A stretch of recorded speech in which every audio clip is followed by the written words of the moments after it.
What's good? What's good, everybody? Welcome back to another episode of The Urban Platform Speaks. Make sure to like and subscribe as you come into the channel and check out the content. And with that being said, I want to speak on Kobe Bryant and how much of a student of the game Kobe Bryant was. I recently ran across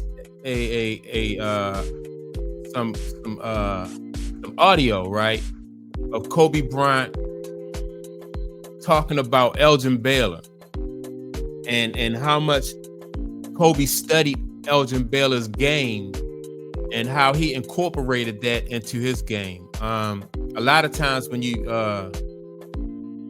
when you think about Kobe, and people always say that Kobe mirrored his game after Michael Jordan, and which that's true. He a lot of his stuff he got from Michael Jordan, but he also studied other greats.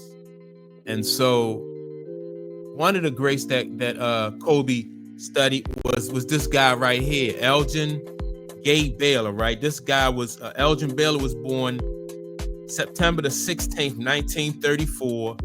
He's out of Washington, D.C. He was drafted the first number one pick draft. He was drafted number one in 1958. In 1959, Elgin Baylor won Rookie of the Year. Elgin Baylor also was an 11-time All-Star and a 10-time member of the NBA first team. Baylor is regarded as one of the greatest all-time players in the history. In 1977, Baylor was inducted into the Naismith Memorial Basketball Hall of Fame.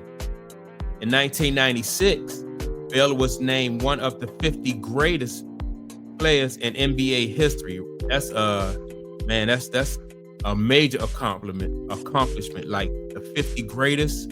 And I do remember that ceremony when they had that the 50 greatest NBA ball players, right? Let me see. In 2021, Baylor was again honored as one of the league's greatest players of all time by being named to the NBA's 75th anniversary team, right? And so, like I said, Kobe studied all of them, right? Elgin Baylor was he was 6'5". Let me see what team he played for. The Minneapolis Lakers, and so they later became the Los Angeles Lakers. And he also spent 14 years. Elgin Baylor also spent 14 years in the NBA. He retired in 1971. Let me see. Was he a coach? No. Oh yeah, he was. He did coach for a little while. He was an assistant coach with the New Orleans Jazz. Right. This was from 74 to 76. But like I said, Elgin Baylor was one of the greatest basketball players to ever play the game. Kobe recognized that, and Kobe studied him, right? Elgin Baylor was known for he had a hanging jump shot, right? Like he would go in the air to shoot the ball, and he would just hang there. Just much like what we see or we seen Kobe do, we seen Mike do, just hang in the air and just wait for his defender or the defender to go to the ground, and then he'll be able to get off his shot. So he was able to hang in the air. So Kobe studied, and a lot of what you tell me what you knew about Elgin Baylor.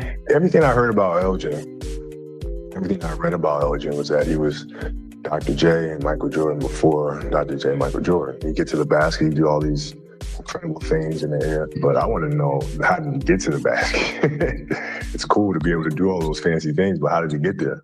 What was the thing that set him apart? He had great footwork, very explosive first step, very strong though. When you forget of his size, how big he was and how strong he was. So once he dipped that shoulder and got by players, it was basically good night. You were at his mercy. That's pretty impressive. A lot of guys can't use a right foot being a pivot foot and the left foot being the foot that they use to fake. It's just an uncomfortable move for right-handed players. He looked absolutely natural in doing that. Stole so many of Elgin moves, it's not even funny. That rocker step, the changing to the left rocker step, the hesitation, the elevating to the basket, putting your shoulder onto the big and finishing with contact. And hopefully this generation of basketball players understand that doesn't come from me. That doesn't come from Jordan. It comes from players like OJ. See that, and that's important, right? And you could even, like, Michael Jordan even says that he studied the game too. He patterned his game after a guy named David Thompson. I think David Thompson played his college ball at NC State. But it's important for these young players, like Kobe said, just to know the game and understand the game and study the game. And I realized that the game has changed, but I think the moves that Kobe did, the moves that Mike, Elgin Baylor, the footwork and stuff that they had, I think that can still be implemented into today's game. I remember hearing a story about from Kenyon Martin said that the footwork that Mike had, like in his older years, like, he thought that he was going to just be blocking Mike's shot and affecting Mike's shot. But he said he ran into the Michael Jordan that had, like that perfect footwork. And Kenyon Martin said that Michael Jordan had him just jumping all over the place, like a puppet. So it's important for, like Kobe said, for these young guys to study the game and don't try to reinvent the wheel. I think, in my opinion, these guys are allowed to travel more. You see you see the guy pick up the ball and then take 2 steps to the left, after they didn't fake the defender out and the defender jump, and then they'll replant, take 2 steps to the left or 2 steps to the right. It's just crazy. You see a lot of that from James Harden, right? And so, to me, I mean, it's different. I'm not even going to complain about it or criticize it, but I just like this old school basketball because it was an art to it. It was a science to it. It wasn't just physical. If you look at pictures of Elgin Baylor, like when he was younger, Elgin Baylor was he was a strong dude, like as far as like he had big, broad shoulders, and he was a strong dude. So once, like Kobe said, once a guy like this put his shoulders on you and he elevate, a lot of times you can't elevate, or if you do elevate, or if you try to jump, then you'll mess around and foul him, and then he'll still be able to finish. And so if these, he was drafted in 1958 and retired, I think, in 71, right? After 14 years. I think that's about 14 years. So, yeah, that's 14 years. So he retired in 1971. And just imagine guys back in the 50s and the 60s having footwork that good, whereas though Kobe, could study him and Mike could study him, or any of the players that came behind him could just really just study these guys and learn how to play. I just thought that audio from Kobe was just, it was very telling when it comes to letting people know that, Kobe was a student of the game. And in my opinion, in order to be a great basketball player, you have to be a student of the game. I think if you don't realize, if these young players don't realize that they're standing on Mike's shoulders, Kobe's shoulders, LeBron James' shoulders, and they try to reinvent the game, or try to, it's almost like trying to reinvent the wheel. You got to know the history of it before you can try to improve the game or call yourself reinventing it.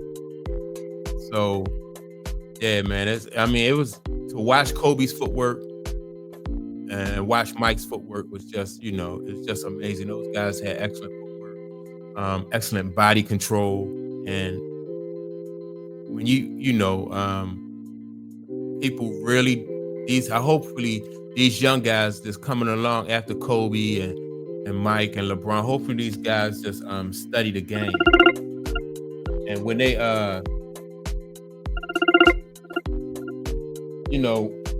when they're studying the game, hopefully they'll be able to learn from Kobe and Mike and LeBron and you know, give the fans something to you know, something to enjoy.